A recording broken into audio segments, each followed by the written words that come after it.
Growth اور development ہے کافی حد تک نارمل ہو جاتی ہے. اس کا ہمارے یہاں طریقہ کار یہ رکھا گیا ہے کہ بچے کی ماں جب آتی ہے آخری ٹرائمیسٹر میں تو اس کو بریسٹ فیڈنگ کے بارے میں بریفنگ دی جاتی ہے. بہت سے اچھے ہاسپٹلس میں اور اچھے سینٹرز میں یہ ایک روٹین ہے.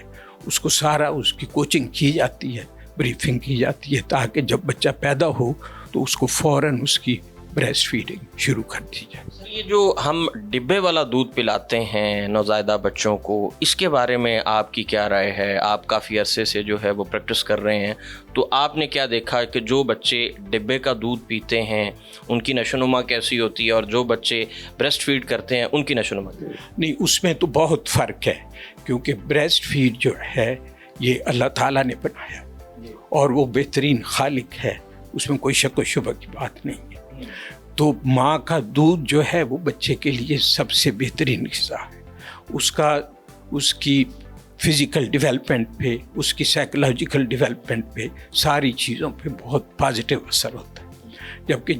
جبکہ ڈبے کا دودھ جو ہے وہ ماڈیفائڈ ہے, وہ کاؤز ملک کو ماڈیفائی کر کے اس کو کوشش کرتے ہیں کمپنیز والے کہ اس کو کسی حد تک بریسٹ ملک کے سملر کوالٹیز کے برابر اس کو لایا جائے. لیکن بہرحال وہ مطلب مشین میڈ ہوتا ہے, اس لیے اس میں وہ کوالٹیز پیدا نہیں ہو سکتی جو کہ مدرس ملک میں. دوسری سب سے بڑی جو چیز ہے وہ سائیکولوجیکل جو بانڈ ہوتا ہے مدر اور ایک بریسٹ فیڈ چائلڈ کے درمیان, وہ بہت زیادہ ہوتا ہے. جبکہ وہ فارمولا ملک یا جو ڈبے والا دودھ ہے اس میں وہ ٹوٹلی لیک ہوتا ہے. تو ہمارے بہت سے جو ڈیولپ کنٹریز ہیں ان میں بریسٹ فیڈنگ پہ بہت زیادہ ایمفسائز کیا جاتا ہے, اور وہ تقریباً آلموسٹ 90% تک مدرس جو ہیں وہ بریسٹ فیڈ کرتی ہیں. اور ویسے بھی قرآن میں بھی یہ حکم ہے کہ آپ بچوں کو 2 سال تک مائیں دودھ پلائیں, اور یہی ماڈرن سائنٹیفک ریکمنڈیشنز بھی ہیں کہ مائیں جو ہیں وہ بچوں کو 2 سال تک دودھ پلائیں. 5-6 مہینے کے بعد بچے کے لیے گروتھ اور ڈیولپمنٹ کے لیے اس کا مدر کا دودھ سفیشینٹ نہیں ہوتا. تو 6 مہینے کی عمر پہ یا 5 مہینے کی عمر پہ ہم اس کو سیمی سالڈ جو ہے وہ انٹروڈیوس کر دیتے ہیں, جس کو ہم ویننگ کہتے ہیں, اور اس کے بعد پھر وہ بڑھتی جاتی ہے. اور بریسٹ فیڈ لیکن 2 سال تک دینا بہترین ہوتا ہے بچے کی صحت کے لیے, اور اس سے اس کو انفیکشس ڈیزیزز جو ہیں وہ کم ہوتی ہیں, میل نیوٹریشن کے چانسز کم ہوتے ہیں, اور سب سے بڑی یہ بات ہے کہ وہ نفسیاتی طور پہ, سائیکولوجیکل طور پہ ایک بہتر انسان بنتا ہے.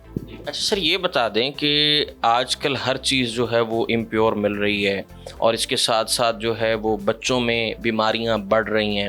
بائی برتھ جو بیماریاں ہیں وہ آپ کے پاس کون سے ایسے کیسز دیکھنے کو ملتے ہیں کہ جن میں بائی برتھ بیماریاں جو ہے اس قسم کی فلاں بیماری بہت زیادہ اس کے کیسز دیکھنے کو ملتے ہیں؟ نہیں, بائی برتھ جو ہوتی ہیں وہ تو کنجنٹل اینوملیز ہوتی ہیں.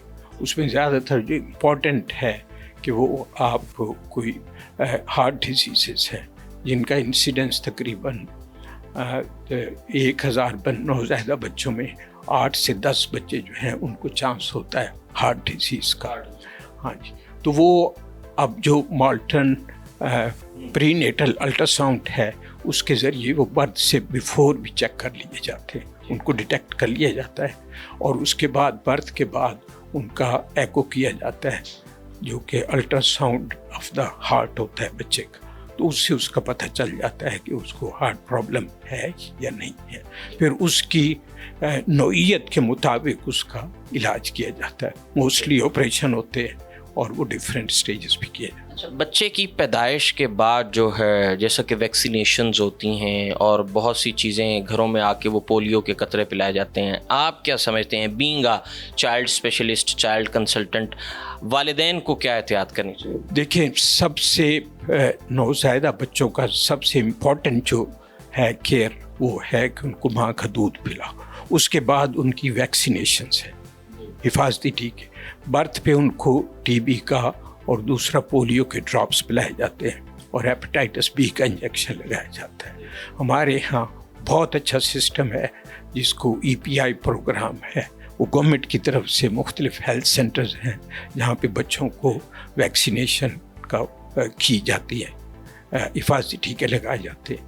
عموماً بچوں کو برتھ پہ لگتے ہیں, اس کے بعد تقریباً 6 weeks to 8 weeks per injection لگتے ہیں, اس کے بعد 10 to 12 weeks پہ لگتے ہیں, اس کے بعد پھر 14 to 16 weeks پہ, اور اس کے بعد پھر 9 مہینے پہ بھی بچوں کو میسلز اور اس کے ٹیکے. اس طرح وہ کارڈ ان کو ایشو کر دیے جاتے ہیں اور وہ اس سے انجیکشن اپنے لگواتے ہیں. عموماً 1 سال پہ کافی حد تک وہ, اور بہت سی ویکسینس ہیں جو کہ گورنمنٹ کے پروگرام میں شامل نہیں ہیں, لیکن وہ پرائیویٹ طور پہ وہ پریکٹیشنرز جو ہیں بچوں کے کنسلٹنٹ وہ ان کو بچوں کو پرووائڈ کرتے ہیں. بہت شکریہ. تو یہ بچوں کے لیے سب سے جو ضروری ہے نوزائیدہ بچوں کے لیے, ایک تو یہ ہے کہ ان کو مدرز ملک دیا جائے, اور اس کے بعد ان کی ویکسینیشن یہ بہت ضروری ہے تاکہ ان کو جو انفیکشیس ڈیزیزز ہیں ان سے ان کو بچایا جا سکے. بہت شکریہ جی. ڈاکٹر اسلم ہمارے ساتھ موجود تھے, چائلڈ اسپیشلسٹ ہیں. ڈاکٹر صاحب نے بتایا کہ کیسے جو ہے پیدائش کے بعد بچوں کی ابتدائی جو کیئر ہے وہ کس طرح کرنی چاہیے.